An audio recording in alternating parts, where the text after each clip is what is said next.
Hello, everyone, and welcome to another movie review. I am happy you can join me today. If you are new to this channel, welcome. Click the subscribe button below for future notifications and updates. Click the like button and share this content with other fans. Alright, I am not sure if I ever shared this in a previous post, so I am going to share this with you today. This is not a commercial. I am not getting paid to say this. I have had a Regal Cinema membership for the past 20 plus years. And the last time I went to the movies, I had a conversation with one of the concession stand workers when they saw that I had over 130,000 of unused credits. So I said to her that Regal Cinemas has been very good to me over the years. And she said, thank you. She thanked me on behalf of Regal Cinema. So I went to Regal for the Monday mystery movie last Monday, June 17th, and I was fortunate to watch an advanced screening of the Bikeriders. I have been waiting to watch this movie since I saw the trailer back in January. 6 months I have been waiting. Again, Regal Cinemas has been good to me. Because I had food in my hand and the lights were already out when I walked in to see this movie.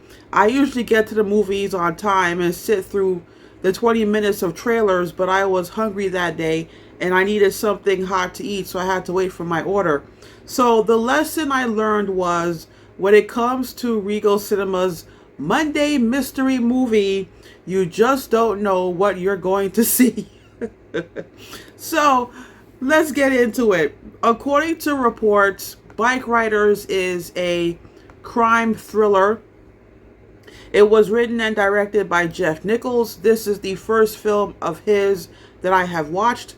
He has directed 5 or 6 films prior to this one, so I am not familiar with his work. It stars Jodie Comer, Austin Butler, Tom Hardy, Michael Shannon, Mike Faist, and Norman Reedus. It will be released in theaters nationwide on Friday, June 21st, and the running time is approximately 2 hours. The film is based on a photo book by photographer Danny Lyon, also titled The Bikeriders, and the film is a fictionalized story of a motorcycle club that was founded in McCook, Illinois. The beginning of the film takes place in 1960s Chicago. Danny, played by Mike Faist, is working on a book about the underground American subculture of motorcycle clubs.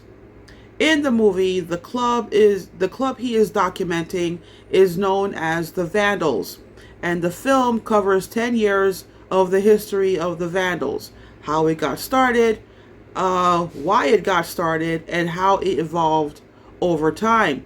The movie is framed as a series of conversations between Danny and Kathy, played by Jodie Comer. She becomes the main narrator for Danny because she fell in love and married one of the members of the club, Benny, played by Austin Butler. Tom Hardy plays the founder of the club, Johnny, and the initial goal of the club was to create a social club, a brotherhood of people who were considered outsiders and who didn't really have a family. So the club, for many members, was the closest thing they had to family and a sense of belonging. Michael Shannon plays Zipco, one of the members of the Vandals, and Norman Reedus plays Funny Sonny. Danny also interviews them, and every now and then you see him taking pictures of them hanging out together. Somewhere in the second act, the movie fast forwards to 1973, and you see how the club transformed into a gang. And when something happens at a house party, Kathy decides to confront Johnny to ask him to let Benny go, because she feels she has to compete against the club when it comes to Benny. And then she confronts Benny and gives him an ultimatum. You either choose me or choose the club, because she can't live in this world anymore. She doesn't feel safe. So I am going to give this film 4 out of 5 stars. I enjoyed the movie for the most part. I think the movie works best when you watch the action unfold, and it's the least interesting part of the film.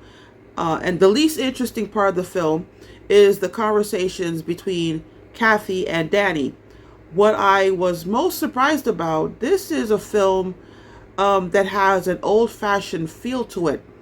I'm the type of moviegoer that watches the end credits. So I am usually the last person to leave the theater. So during the end credits, my first reaction was I was surprised that this movie got made.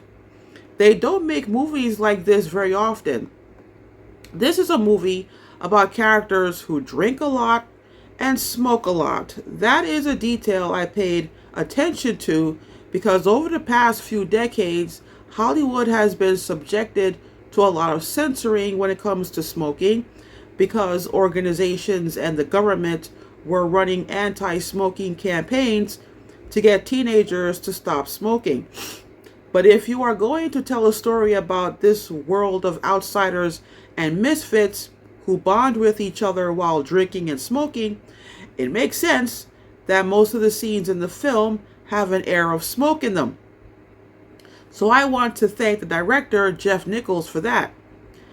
I'm not going to lie, it makes Benny and Johnny look cool and sexy, and teenagers back in the day started smoking to look cool, but now we know all of that smoking and drinking is unhealthy. Another thing that makes this film refreshingly old-fashioned is, and I also thought about this during the end credits, this is a masculine film. And I have been watching other YouTube movie critics from time to time. Not too much, but certain posts they put out. And the common complaint I hear is Hollywood is anti-masculine and anti-male at this point in time. And I understand where the complaint is coming from. I think anyone who is annoyed and or frustrated with the anti-masculine climate of the film industry should be able to enjoy this film. There are moments where you see men being vulnerable with each other in a brotherly way, and then there are moments where they are macho and reckless. There is a scene in the movie that was also in the trailer. Kathy tells Danny she married Benny 5 weeks after meeting him. And the way that part of the movie unfolds, Benny comes off as a man who is sexy but unromantic. There is a sexual charge between Kathy and Benny because the moment he met her, he was laser focused on her and it turned her on. It even turned me on. But the lack of romance also makes this a masculine movie. To see the club evolve from a brotherhood to a gang makes perfect sense to me. When it was just a social club, members of the club, including Benny and Johnny, were committing violations and misdemeanors. These are outsiders and outcasts. They are naturally rebellious and misunderstood. But eventually the times change. And once members start committing felonies, it goes downhill from there. The environment of the club creates the right conditions to form gangs. The entire cast is great in this film. I love a well-acted film where everyone is on top of their game. Tom Hardy is very comfortable playing complex people. There are moments where Johnny does heroic things, and then there are times where he throws morality out the window. And I am sitting there thinking, damn, Johnny, why? And then there is Austin Butler. He plays a quiet character. And because Benny is quiet, whatever Danny knows about him, he finds out from Kathy. And when the movie is over, you realize that most of the questions you have by the end are questions that you have about Benny. If I ask the questions here, I would end up giving you spoilers, and I don't want to give anything away. I want to keep this review spoiler free. You get to know Johnny and Kathy and Zipco, but you get to know Benny on the surface. I wouldn't call him a mystery or a puzzle, but for me, I didn't know why Benny is the way he is. So that is all for today, my friends. Thank you very much for watching, and please let me know what you thought of the film when you see it in the comment box below. This is one film I hope to watch again, and I am hoping it gets released on DVD. I will see you next time with another movie review. Until then, take care and have fun at the movies.